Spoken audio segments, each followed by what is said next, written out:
2021년도 고2 등급 컷부터 알려줄게. 1등급 컷이 90점이고 2등급이 82점, 3등급이 73점이니까 그렇게 어려운 수준의 문제는 아니었지, 그치? 자, 그러면 11번부터 맞춰보도록 하겠습니다. 먼저 지문을 좀 봅시다. 지문은 형태소는 일정한 뜻을 가진 가장 작은 단위를 말하며 한 형태소는 다른 형태소와 결합하여 단어나 구 문장과 같은 상위 단위를 이룬다. 이때 형태소는 항상 동일한 모습으로 나타나는 것은 아니고 환경에 따라 형태가 달라질 수 있다. 이처럼 한 형태소가 환경에 따라 다른 모습으로 실현되는 것을 교체라고 한다. 특히 한국어는 문법적 관계를 나타내주는 조사와 어미가 발달해 있어서 형태소끼리의 결합 과정에서 다양한 교체 현상이 나타난다. 예를 들어서 어떤 식으로 교체가 되느냐. 여기 똑같은 빛이지. 그런데 조건에 따라서 비, 빛, 빈, 비, 빛, 빈 달라지지. 6가지로 나눠지지. 이런 식으로 바뀌게 된다는 걸 얘기하는 거지. 빛은 앞이나 뒤의 형태소에 따라서 6개의 서로 다른 형태로 실현된다. 위에서 보듯이 이처럼 교체에 의해 달리 실현된 형태들을 이 형태라고 한다. 교체가 일어난다는 것은 한 형태소가 최소한 둘 이상의 이 형태를 가짐을 뜻한다. 이 형태들은 나타나는 조건이나 환경이 겹치지 않는 상호적 분포를 지닌다. 위에 나와 있는 이런 것들이 다 상호적 분포지. 한편 물은 앞이나 뒤에 어떤 형태소가 오든지 항상 물로만 실현된다. 즉 교체가 일어나지 않는 거다. 교체를 통해 이 형태가 복수로 존재할 경우에는 기본형을 정해준다.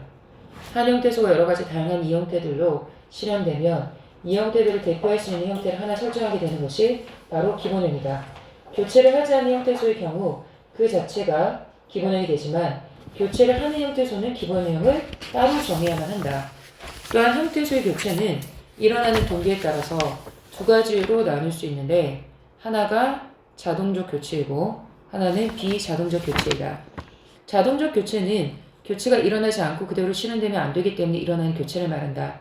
음절을 종성해 두 개의 자음이 발음되는 것을 허용하지 않는 의문어적 제약이나 비음 앞에 평파열음, 기역, 디귿, 비읍이 올 수 없다는 의문어적 제약으로 인해서 일어나는 교체가 자동적인 교체이다. 그러면 비자동적 교체라고 하는 것은 반드시 일어날 필연적인 이유가 없는 교체를 말한다. 즉 감다는 비음으로 끝나는 어간 뒤에 따로 교체되는 경우로 이는 비음 뒤에 기역, 디귿, 지읒과 같은 자음이 오지 못하기 때문에 일어난 것이 아니다. 영혼의 어간 발음이 비음으로 끝나고 뒤에 어미가 올 때만 이 같은 현상이 일어날 뿐 단검과 같이 다른 환경에서는 얼마든지 비음과 기역, 디귿, 지읒이 결합할 수 있기 때문이다. 자, 그러면 자동적 교체랑 비자동적 교체에 해당하는 것을 찾으시오라고 되어 있는데 답은 1번이 되는 거지. 자, 여기서 보면 아니다라고 설명을 하고 있지. 비음, 디귿, 기역, 디귿, 지읒과 같은 자음이 오지 못하기 때문에 일어난 것이 아니다. 그래서 답이 1번입니다. 12번에 적절하지 않은 것을 고르시오라고 되어 있는데 답은 2번입니다. 책을 보면 조건에 따라서 지금 형태가 바뀌고 있지. 그치? 그러니까 기본형을 따로 정해야 되겠지? 이 부분이 틀렸지? 자, 그 다음에 13번 피동이 나왔습니다.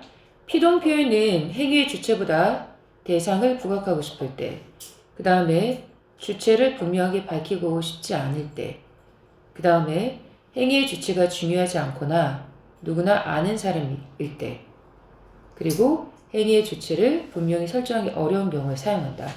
그래서 하나, 둘, 셋, 4가지 조건이 나와 있지.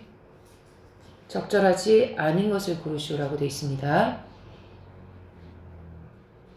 우선 답은 4번입니다. 4번인 이유가 리를 보면 대통령을 뽑았는데 대통령이 뽑힌 거지.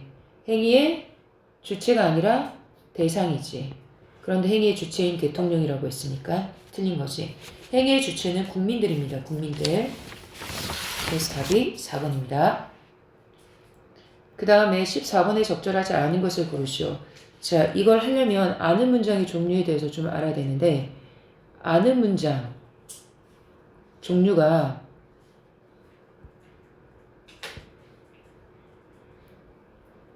명사형이 있고 관형사형이 있고, 그 다음에 이게 쉽게 얘기를 해줄게. 명사절, 관형사절로 합시다. 그냥 쉽게. 아이고, 절로 써줄게. 관형사절로. 그리고 부사절, 서술절, 인용절. 요렇게 5가지로 나눠지지. 그 다음에 이어진 문장 같은 경우에는 종류가 2가지로 나눠지는데, 대등하게 이어진 게 있고 종속적으로 이어진 게 있지. 그러면 1번에 나오는 나는 키가 크다라고 하는 것은 문장 안에 주어가 2개가 있고 서술어가 1개가 있지. 그러면 서술절로 아는 문장입니다. 서술절로 아는 문장. 그 다음에 나는 여름만 좋아한다라고 하면 서술어가 하나밖에 없지. 그러니까 얘는 그냥 혼문장이지.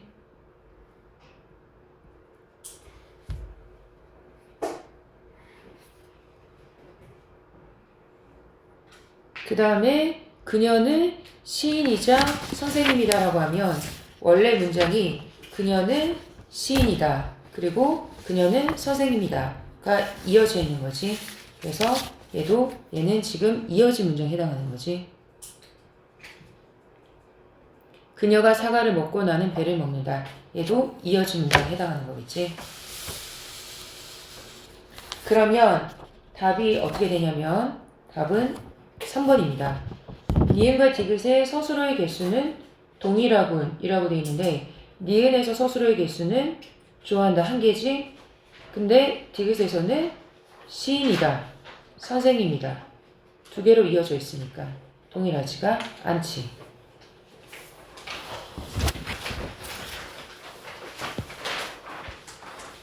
15번에 다르게 짝지어진 것을 고르시오 라고 되어 있는데, 15번의 답은 1번입니다.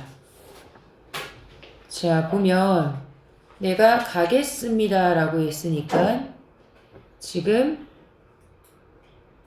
미래를 얘기하는 것이, 그치? 내가 가겠다라고 하는 거. 여기서 보면 과거 시제는 서너머니 더를 쓰고, 미래 시제는 리를 쓰고, 현재 시제는 2가지로 나눠진다 라고 했으니까 리가 들어가야 되겠지. 그 다음에 스승이시다 라고 되어 있는데, 얘는 스승이라고 하는 게 지금 체연에 해당하는 거지. 체연. 그러니까 뒤에 이렇게 이다를 붙여야 되겠지. 그 다음에 묻는다, 동사, 묻다. 여기 해당하는 거니까 답이 1번입니다. 16번에서 19번 다 맞춰봅시다. 우선 문제를 통해서 힌트를 얻을 수 있는 걸 먼저 좀 봅시다. 우선 17번에 있는 보기를 보자. 17번에 있는 보기를 보면 도산 12곡은 크게 어떻게 구성이 되냐면, 이게 12곡이잖아. 12곡.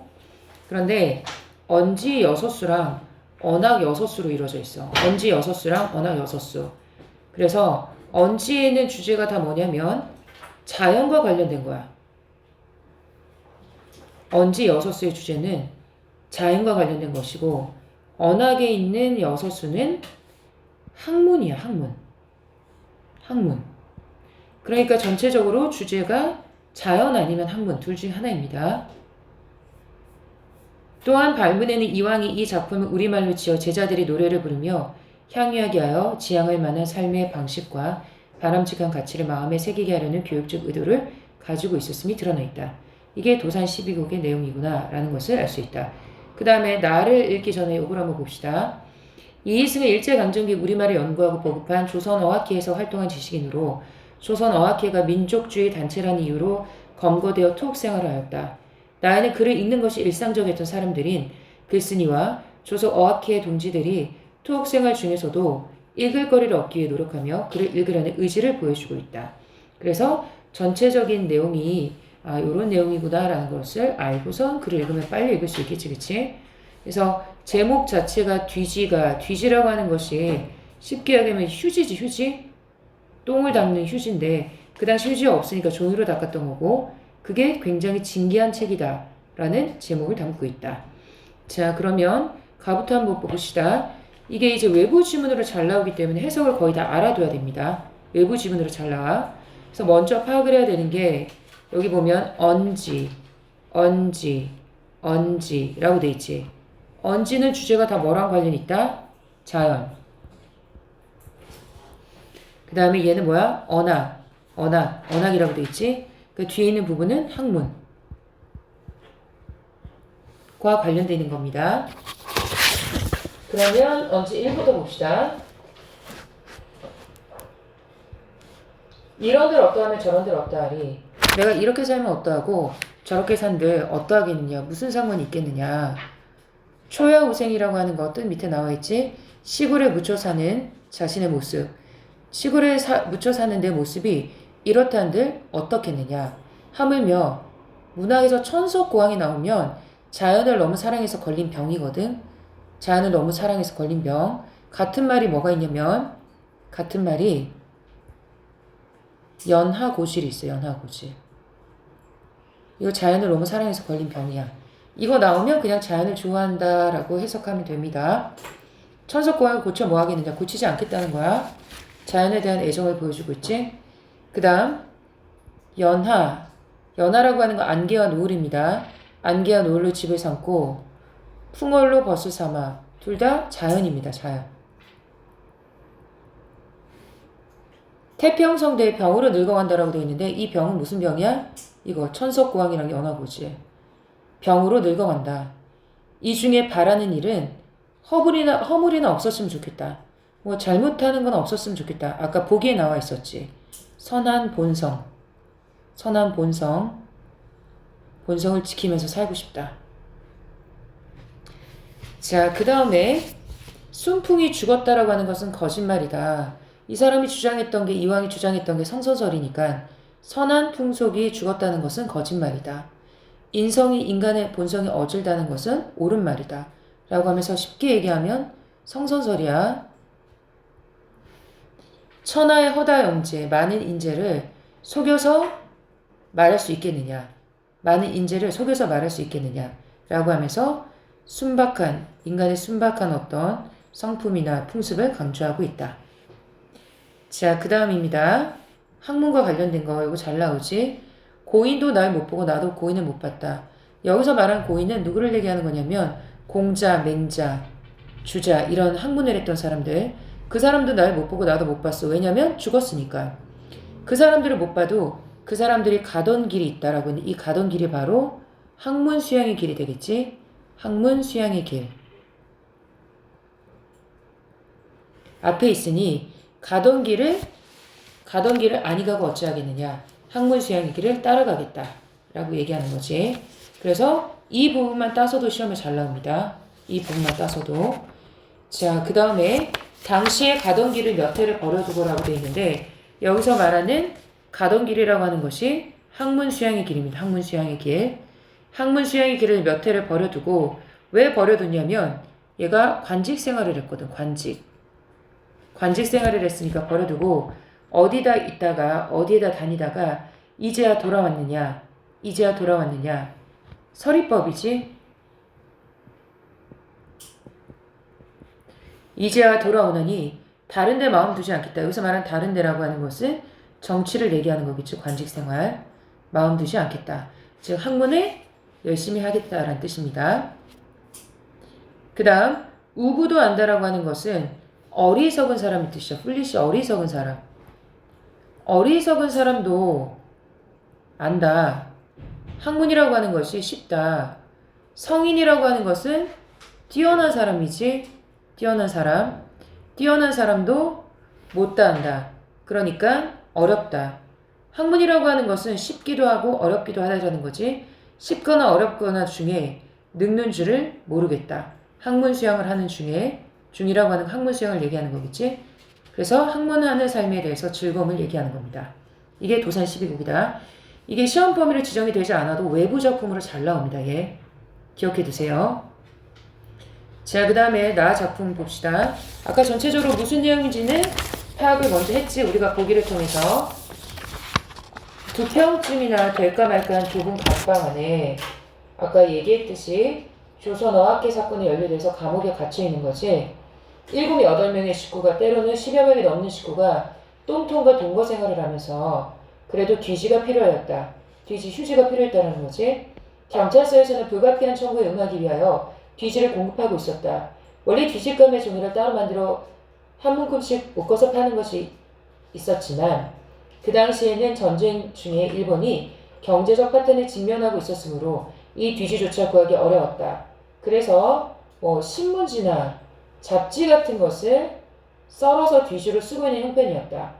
감방 안에서 이러한 뒤지의 공급을 받으면 도서관에서 책을 대하듯이 귀중한 읽을 거리였다. 그래서 아까 제목이 뭐였어? 뒤지가 진적이었지? 진귀한 책이었다. 진귀한 책이었다. 그런데 경찰서나 형무소에서는 구속되어 있는 사람이 바깥 세상 소식을 아는 것을 지극히 꺼리고 있어서 신문지 조각 같은 것을 좀처럼 들여주질 않았다. 만약 우리 동지들의 가족 중에서 음식물에 차입을 할 적에 신문지로 싸개지를 삼은 것이 있으면 대기는 난로에 넣어서 태워버리는 것이 보통이었다. 그래도 혹시 신문지가 남아있고 그것을 뒤지로 쓰겠다고 청구하면 읽을 거리가 없어지도록 잘게 썰어서 넣어준다. 대개는 한 장이나 두 장밖에 넣어주지 않는다. 그러면 뒤를 보기 전에 이 신문지 쪽을 한 줄, 한자도 빼놓지 않고 읽는다. 뒤지를 바꿔서 왜 뒤를 안 보느냐고 따지는 일도 있기 때문에 똥통 위에 올라앉아서 그것을 읽어버리는 일도 있었다. 이러한 재료는 같은 감방에 있는 동지들도 읽어보기를 열심으로 바라고 있기 때문에 차마 혼자만 보고 없앨 수는 없었다. 그래야 무슨 꾀를 부리고 무슨 방법을 쓰든지 간에 신문 조각을 돌려가며 윤독하기로 하는 것이었다. 윤독이라고 하는 것은 돌려가면서 읽는 걸 얘기하는 겁니다. 돌려가면서 읽는 것을 윤독이라고 해.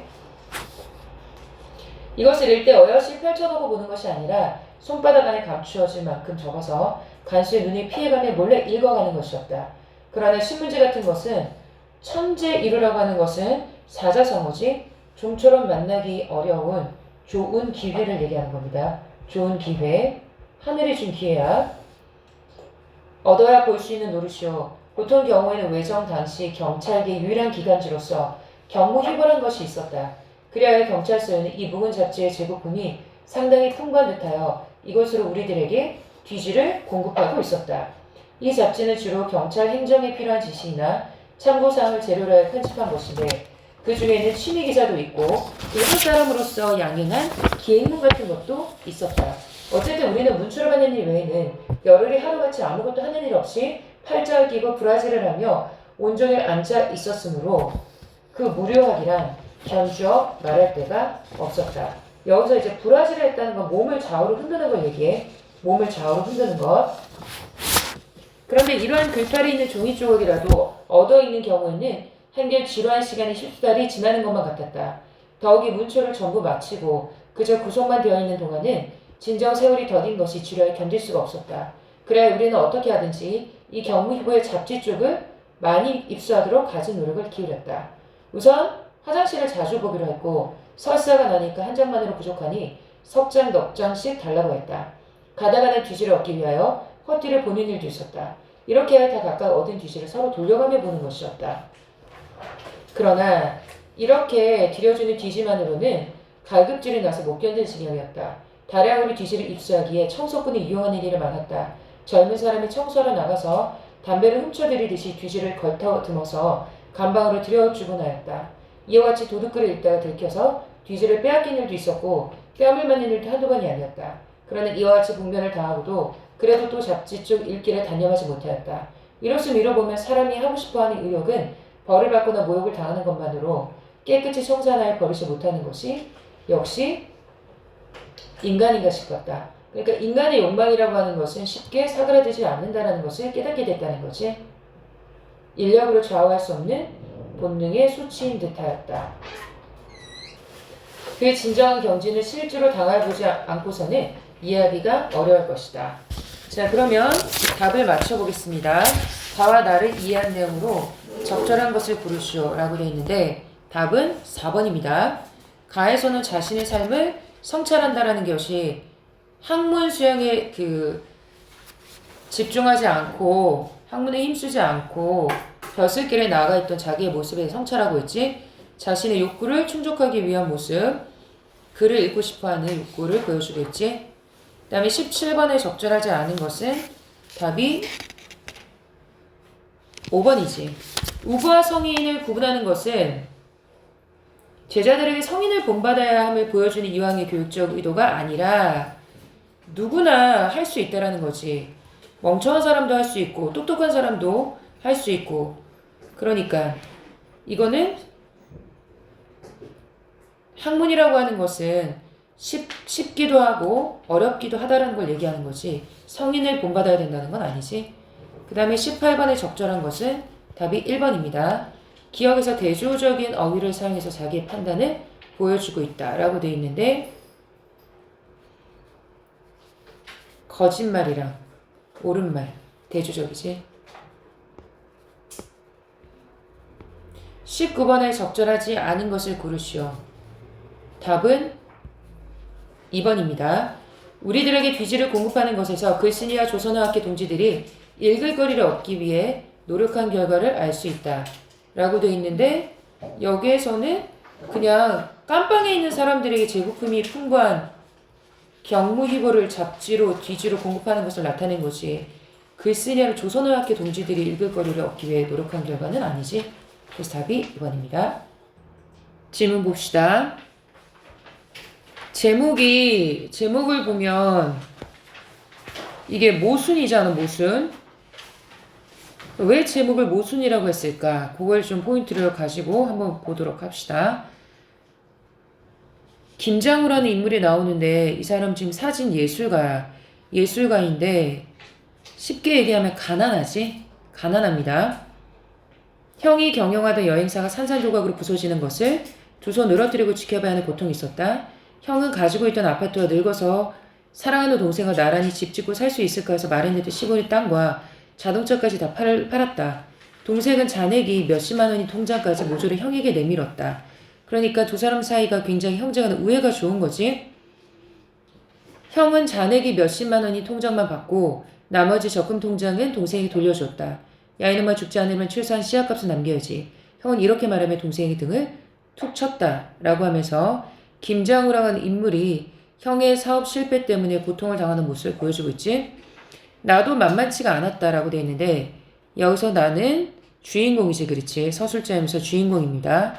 25살의 여성인데 나에게는 진모가 있었다라고 되어 있는데 자, 진모가 어떤 인물이냐 보면 진모는 재판을 기다리고 있는 중이었다. 어머니는 검찰 주변에서 흘러나오는 온갖 정보들을 검토하고 분석하느라고 가게를 접었다. 어머니 같은 보호자들만 골라 전문적으로 사기를 치는 사건 브로커에게 걸려 한 차례 생도를 날린 후로 조금 기가 꺾였지만 그래도 어머니는 아침마다 건전지를 갈아 끼운 기계 인간처럼 싱싱하게 일어나 온종일 뛰어다니며 저녁이면 파김치가 되어 돌아오는 일과를 버리지 않았다. 정말 어머니는 대단했다. 사건 브로커에게 걸려 돈을 뜯긴 후 라고 돼 있으니까 지금 여기 이 진모 때문에 어머니가 이런 일을 지금 계속 당하게 됐다라는 것을 알 수가 있는 거지. 쭉쭉 가서 형법에 관한 책을 한 권 사들고 왔다. 법을 알아야 법과 싸워 이길 수 있다는 것. 그러니까 진모가 지금 뭔가 법과 관련된 지금 재판을 앞두고 있다라는 것을 알 수 있겠지. 문제는 그 전문 서적을 어머니가 읽어낼 수 있느냐 것뿐이었다. 그런 어머니를 위해 나는 시내 대형 서점을 뒤져서 전직 검사나 현직 변호사들이 법에 관해 쉽게 풀어 쓴 책을 2권 샀다. 깊은 밤, 내 어머니는 아들을 위해서, 그러니까 지금 여기서 지금 누구를 위해서 애썼다? 진모가 아들이다라는 것을 또 알 수 있는 거지. 돋보기를 쓰고 법정 이야기를 읽었다. 몇 달 전에는 그렇게 일본어 회화책을 읽었고 지금 형법책을 읽는 어머니. 이미 말했듯이 어머니는 궁지에 몰리는 마지막 순간에는 버릇처럼 책을 떠올리는 사람이었다. 생각해보면 예기치 않은 삶의 공경이 처할 때마다 어머니가 읽었던 여러 권의 책들 중에는 형법책 못지않게 난해하고 어려웠던 독서가 또 있었다. 정확하지는 않았지만 그 책의 제목은 정신분열증의 이해와 치료였던 것이다. 어찌나 두꺼운지 읽다가 베개 삼아 잠들어도 좋았던 그 예약책은 아버지를 위해 어머니가 선택한 책이었다. 라고 해서 아버지도 지금 어머니한테 굉장히 짐이 되고 있다는 것을 알 수 있습니다. 그때도 그랬듯이 지금도 어머니는 진지하게 책을 읽었다. 그때보다 훨씬 더 진지하게 보이기도 했다. 왜냐하면 그때는 없었던 돋보기가 어머니의 독서를 한층 그럴싸하게 만들고 있었으므로 이것이 어머니의 마지막 독서는 아닐 것이다. 그것은 짐작할 수 있지만 미래에 또 내 어머니가 읽어야 할 책이 무엇인지 세상과 맞서 싸우기 위해 또 어떤 난해한 분야의 책을 골라 읽어야 하는지에 대해서 나는 아무것도 알 수가 없다. 다만 한 가지 어머니는 결코 이모가 나오지? 이모가 읽어왔던 그 많은 소설책이나 시집이라고 되어 있지. 이모가 소설책이나 시집을 좋아했다라는 것을 알 수 있지. 그러니까 이모랑 지금 어머니랑 삶이 뭔가 대조적 삶을 살고 있다는 것을 여기서 알 수 있는 거야. 어머니는 일본인을 상대하는 식료품을 새로 열고 불화의 원인의 아버지는 가출했다가 중풍과 치매에 걸려 돌아온다. 아버지의 시중 때문에 어머니는 가게에 점원 하나를 두었다.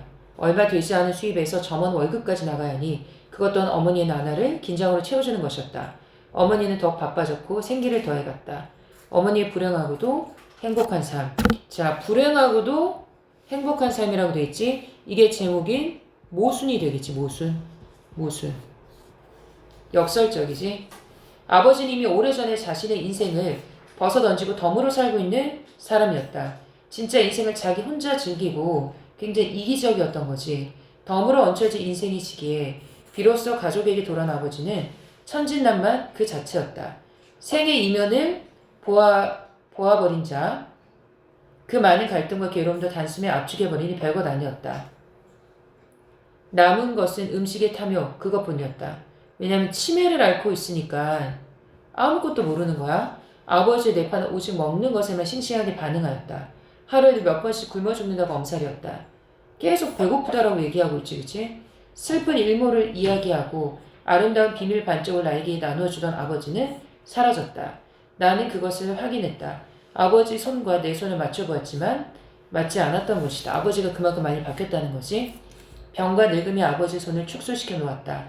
아버지의 뼈만 남은 야윈 손가락을 힘들여 펴서 손가락을 포개해 봤더니 두께는 고사하고 길이도 반마디나 내가 컸다. 그래서 아버지는 지금도 나를 알아보지 못하고 있다. 아마도 우리는 영영 서로를 알아보지 못한 채 헤어질 것이다. 아버지의 병세가 호전되지 않을 것이라고 생각하고 있는 거지. 왜 사랑하는 우리를 멀리하고 떠돌아야만 했는지 묻지도 못한 채 나는 아버지와 헤어질 것이다.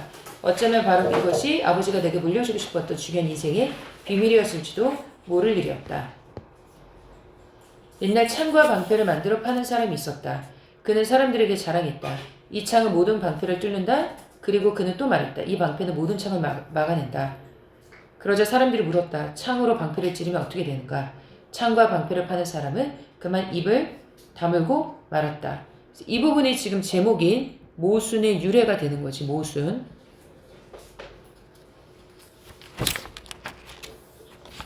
이제 나의 이야기를 해야 될 차례다.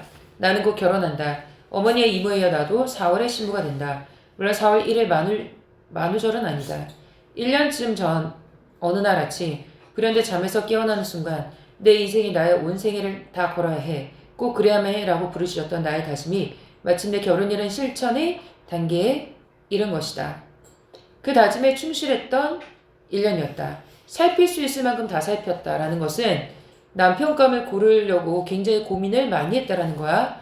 그래서 결정을 했는데 누구를 결정했어? 나영규를 결정한 거야. 나영규는 돈이 더 많은 남자. 그러니까 물질적 조건을 선택한 거지.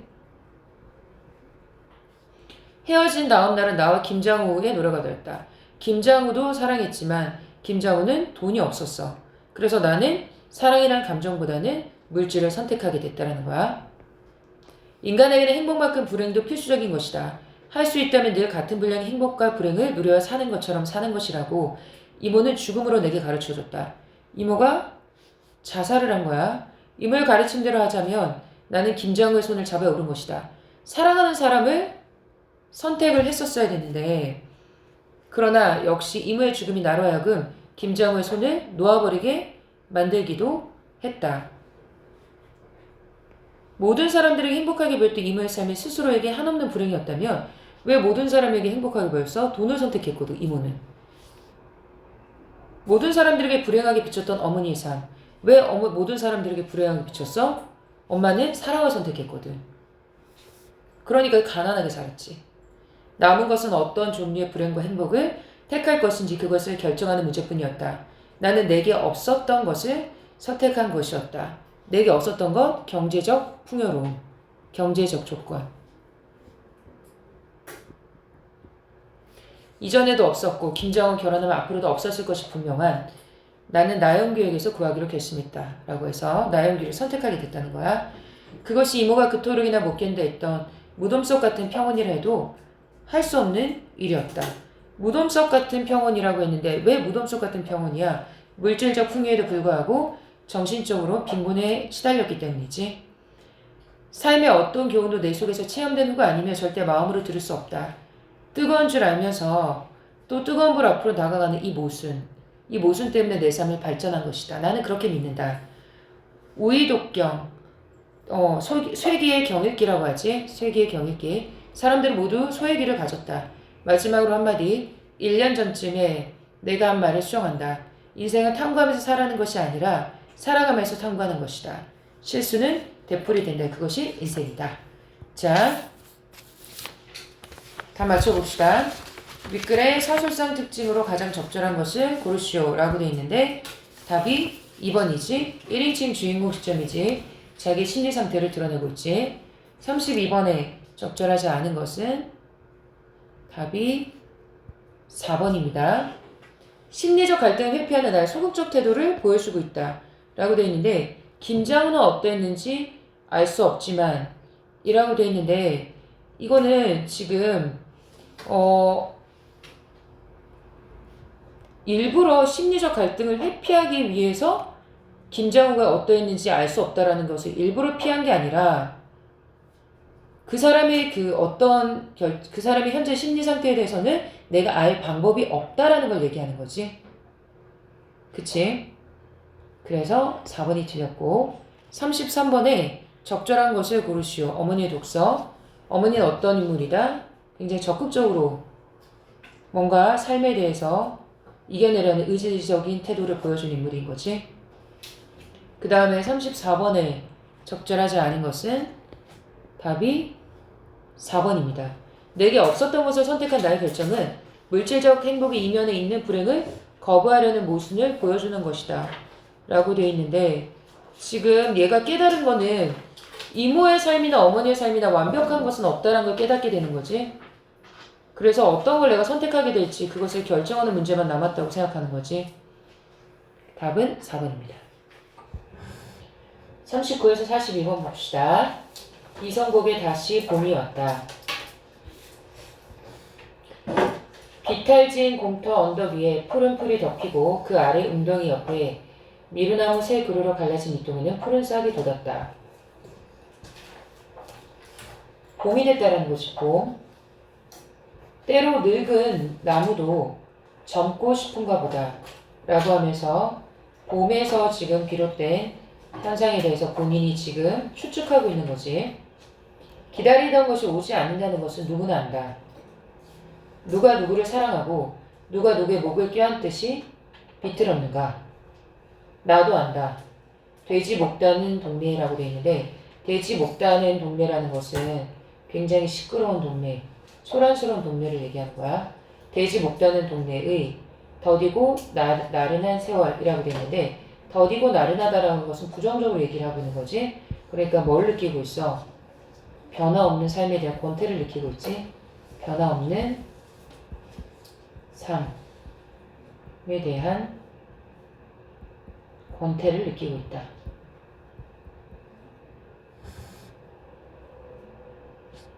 때로 우리는 묻는다.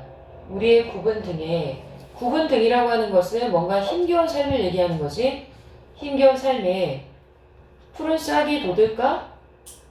묻고 또 묻지만 그렇게 묻는다. 비계처럼 씹히는 비계처럼 씹히는 달착지근한 혀.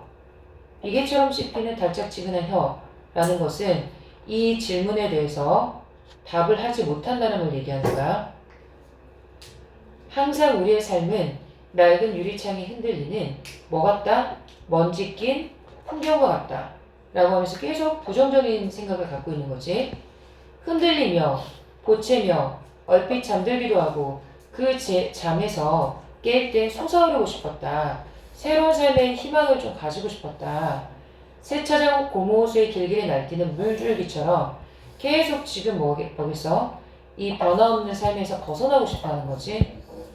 벗어나고 싶어서 몸부림치는데 갈기갈기 찢어지며 아우성치며 울고불고 라고 하는 것은 다 자유롭고 생기 넘치는 삶에 대한 욕망을 얘기하는 거지. 자유롭고 생기 넘치는 삶에 대한 욕망.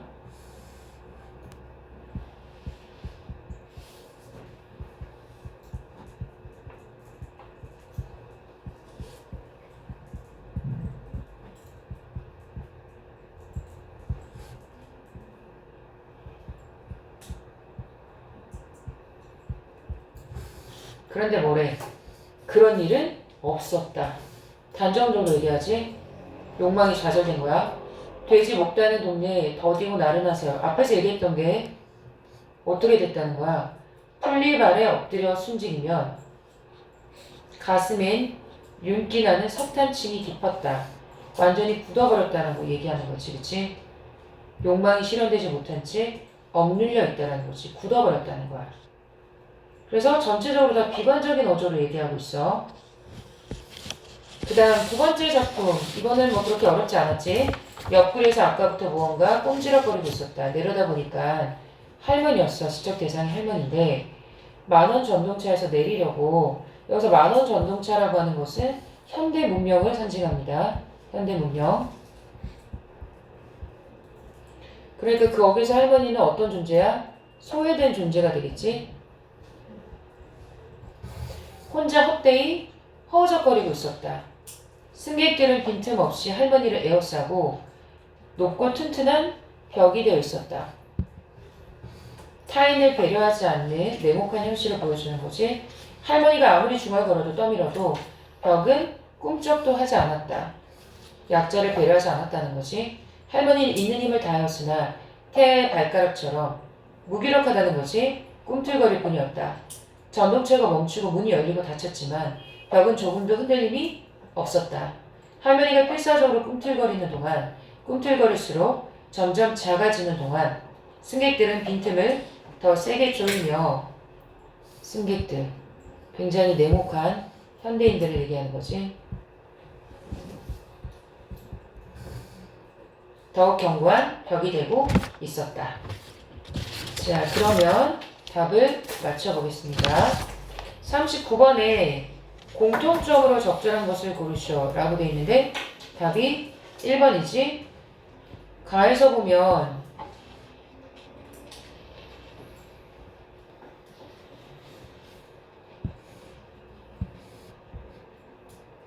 항시 풍경 같은 것이었다 라고 얘기하면서 단정적으로 얘기하고 있지.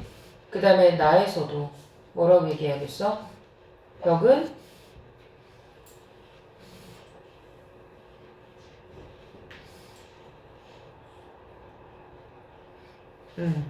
꿈쩍도 하지 않았다. 단정적으로. 여기도 있었지. 그런 일은 없었다. 여기도 있었고. 40번에 적절하지 않은 것을 고르시오. 답은 4번입니다. 치열하고 역동적으로 살기 위해 과거의 삶을 반성하고 있다. 과거의 삶을 반성하는 거 안 나와있지. 그 다음에 41번. 적절하지 않은 것을 고르시오. 답은 4번입니다. 속박된 상을 벗어난 할머니의 모습을 부각한다라고 되어 있는데 고통을 더하고 있는 상황이지. 42번에 적절하지 않은 것을 고르시오. 답은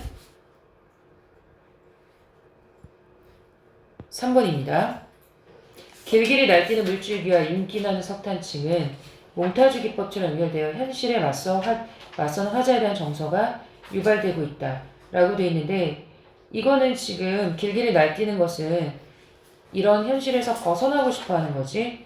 그리고 이게 윤기나는 석탄층이라고 하는 것은 이런 상황이 굳어져 버리는 걸 얘기하는 거지. 현실에 맞서는 화자에 대한 정서가 유발된 것이 아니라 기대와 소망이 실현되지 않는 절망적 인식을 드러내고 있다 정도로 이해하는 게 맞겠지. 현실에 맞선다는 것 자체가 틀렸습니다. 43번에서 45번 구문문 봅시다. 얘는 아주 잘 나오는 작품이니까 전체적인 스토리를 좀 알려줄게. 우선 제목을 보면 제목이 구운몽이지. 구운몽. 제목이 구운몽인데 이 구라고 하는 것은 뭘 의미하는 거냐면 등장인물이 구운몽.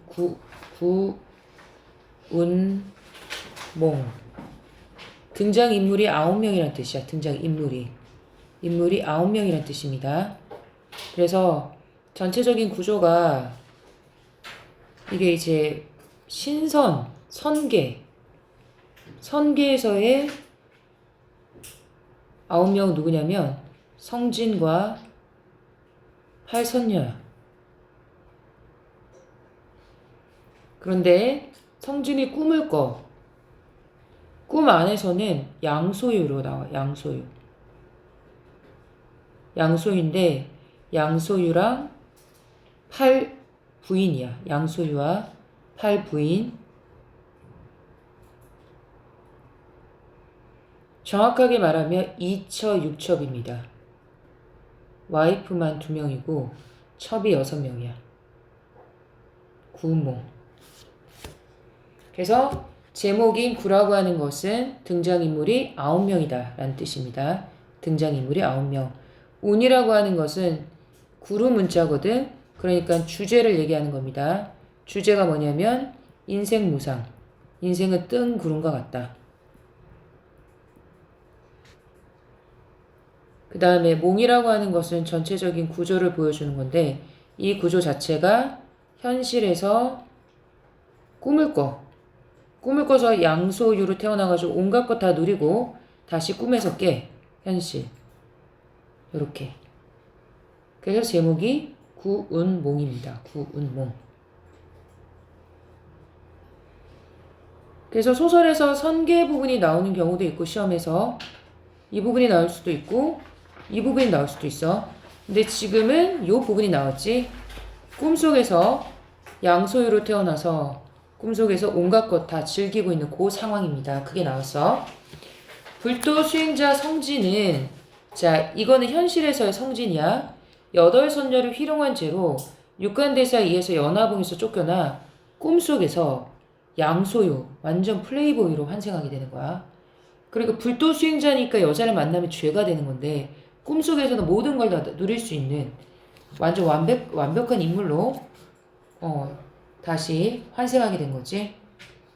양생이 과거가 닥쳤지만 과거에는 마음이 없어 수일 후에 또 두련사를 찾아보니 두련사라고 하는 것은 누구냐면 어머니의 외사촌인 여도사입니다. 한 처자가 있으니 여기서 한 처자라고 하는 게 인물이 누구냐면 아까 꿈에서 2처6첩이라고 돼 있지? 그 만나는 여자 중에 한 명인 정경패. 한 처자가 있으니 제모라고 하는 것은 제주와 용모를 의논하면 분명히 양랑이라고 하는 것은 양소유를 얘기해. 양소유의 짝이로 돼.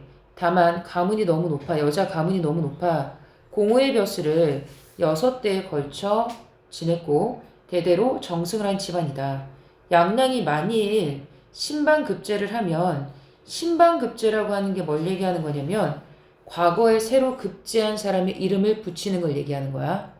과거에 새로 급제하게 되면 이 혼사를 의논하거니와 그 전에는 부질이 없을 테니까 구태여 노신을 자주 찾아보지 말고 그냥 열심히 신방 급제할 수 있도록 과거 시험에 힘써라 라고 얘기를 하는 거야. 충고를 해주는 거야.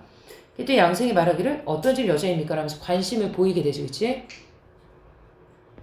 그랬더니 두련사가 말하되 춘명문 안에 사는 정사도의 집이니 붉은 칠한 문이 길에 닿아 있고 위에 계극을 배설한 집이다 라고 하면서 계극이라고 하는 것은 뭐 붉은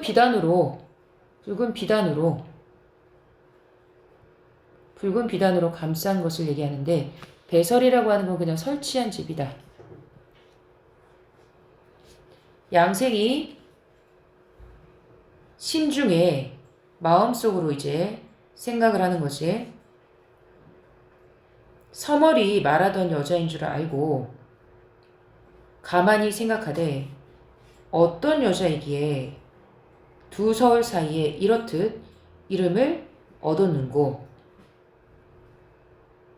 라고 하면서 여기서 말한 지금 두 서울이 어디를 얘기하는 거냐면 낙양이랑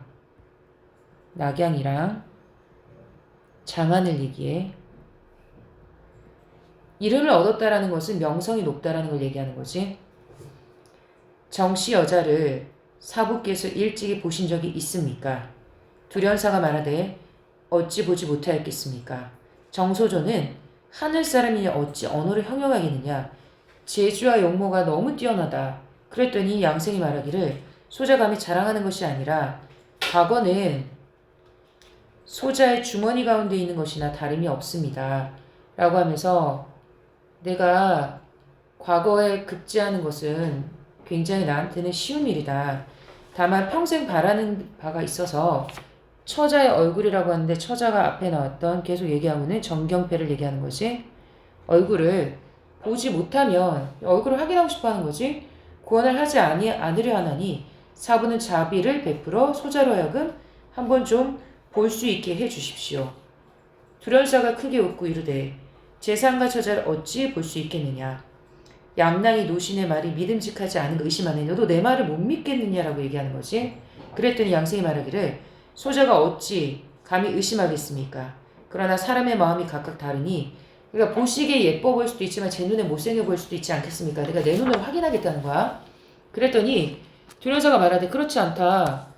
봉황과 길이 있는 사람마다 상서로인 줄 알고 청청백일은 사람마다 그 청명을 우러러보나니 그러니까 아주 뛰어나거나 명확한 것은 모든 사람에게 동일한 평가를 받는다 라고 얘기하는 거야. 만일 눈 없는 사람이 아니면 어찌 자도는 정경패입니다. 고운 줄 모르겠느냐. 너무 예뻐서 누가 봐도 다 예쁘다는 걸 안다. 양생이 오히려 기분이 좋지 못하여 얼굴을 보니까 계속 진짜 확인을 못하니까 짜증나는 거지. 돌아왔다가 이튿날 일찍 자천관에 오르니 두련사가 웃고 이르되 양랑이 일찍 오니 분명 까닭이 있구나. 양생이 말하되 정소저를 보지 못하고서는 소자 끝내 의심이 있으니 사부는 우리 모친이 정성을 다해 부탁한 걸 생각하여 계교를 베풀어 무슨 수를 써서라도 잠깐 바라보게 하소서. 얼굴이 예쁜지 꼭 확인하겠다는 거지. 계속 전 노파는 여기서 누구를 얘기하는 거냐면 정사도 집안의 시비 종을 얘기해. 종 교자를 타려하다가 문득 들으니 삼청전 동쪽 정당 앞에서 검은 곶 소리가 나는데 매우 맑았다. 이에 방황하며 차마 가지 못하고 귀를 기울여 듣자 그 소리가 더욱 묘한지라. 두련사가 이르되 내가 부인을 모셔서 여기서 부인은 누구를 얘기하는 거냐면 정경패의 엄마를 얘기해. 정경패의 모친. 유명하고 잘 타는 검은고를 많이 들었을 때 이 검은고는 이 곡조는 듣지 못하였으니 대관절 어떤 사람입니까? 두련사가 대답하되 수일 전에 초땅에서 나이 젊은 여관이 여기서 여관이라고 하는 것은 여자 도사야. 여도사. 그러니까 양생이 지금 정경패 얼굴 확인하고 싶어서 여도사로 지금 꾸미고 나타난 거야. 양소야, 양소요. 얼굴 확인하려고 이렇게까지 하는 거야. 서울 구경차 이곳에와 머물며 이따금 검은 고를 타되 나는 곡조를 알지 못하니 그대가 칭찬하니 필연 잘 타는 솜씨로다. 전 노포가 말하되 우리 부인이 들으시면 부르실 법하니 두련사는 저 사람을 머물러 두소서. 제3 당부하고 가더라. 두련사가 전노파를 보내고 양생에게 이 말을 전하고 좋은 소식이 오기를. 여기서 말하는 좋은 소식은 어떤 소식이겠어? 이 집에 초대되는 걸 얘기하는 거겠지? 초조하게 기다리더니 다음날 정사도 집에서 작은 교자와 12한 사람을 보내 검은 고 타는 여자를 청하였다. 양생이 여사도의 복장으로 거짓말로 여자인 척하고 검은 고를 안고 나서니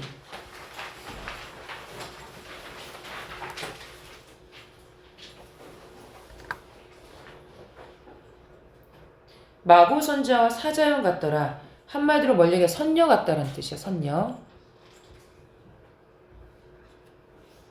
양생이 교제에 올라 정상도 집에 가니 부인이 당상에 앉으니 의위가 매우 단엄하더라.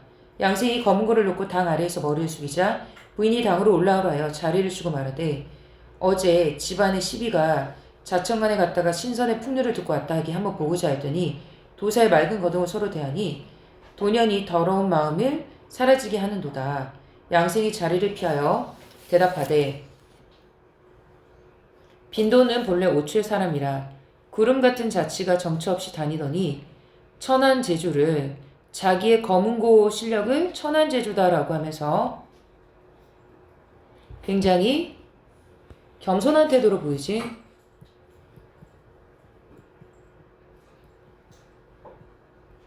부인을 뵐 줄은 뜻밖입니다. 부인이 이르되 사부께서 타시던 바는 무슨 곡조인가?